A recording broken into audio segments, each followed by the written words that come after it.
પ્રશાંત Sumbe, police અધિક્ષક બનાસકાંઠા. ગુજરાત રાજ્યમાં બનાસકાંઠા જિલ્લામાં આવનાર 26 ફેબ્રુઆરીથી HSC અને SSCની પરીક્ષાનું આયોજન કરવામાં આવેલ છે. આ પરીક્ષા અનુસંધાને બનાસકાંઠા જિલ્લામાં 212 જેટલા HSC અને SSCના પરીક્ષાના કેન્દ્રો છે. આ તમામ કેન્દ્રો ઉપર પોલીસ તરફથી ચોક્કસ બંદોબસ્ત રાખવામાં આવનાર છે. દરેક કેન્દ્ર દીઠ એક પુરુષ, એક મહિલા પોલીસ અને હોમગાર્ડનો બંદોબસ્ત રહેશે.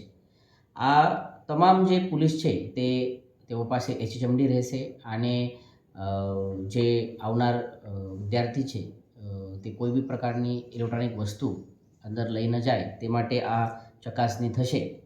આ બંદોબસ્તમાં બનાસકાંઠા જિલ્લામાંથી 450થી વધુ પોલીસ કર્મચારી, પોલીસ અધિકારી અને કર્મચારી ફાળવવામાં આવનાર છે. જે વિદ્યાર્થી છે તે સારી રીતે પોતાના પરીક્ષા કેન્દ્ર ઉપર પહોંચે, તેઓને કોઈ ટ્રાફિકની પરિસ્થિતિનો સામનો ના કરવા પડે, આ માટે અલગથી આયોજન પણ કરવામાં આવેલ છે. અને સારી રીતે ટ્રાફિક નિયમન કરીને, ખાસ કરીને જે સમય એક્ઝામનો હશે, પરીક્ષાનો હશે, તે સમયે વિદ્યાર્થી સમયસર પરીક્ષા કેન્દ્ર ઉપર પહોંચી જાય તે માટે વ્યવસ્થા કરવામાં આવેલ છે.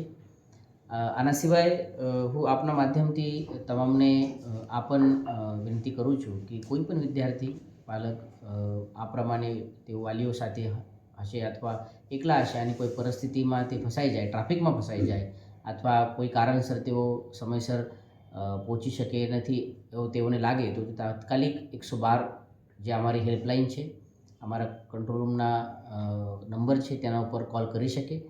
અમે 112ના અમારા વ્હીકલથી તેઓની મદદ પણ આ સમય દરમિયાન કરીશું. આ એક ગુજરાત સરકાર અને ગુજરાત પોલીસની પણ પહેલ છે.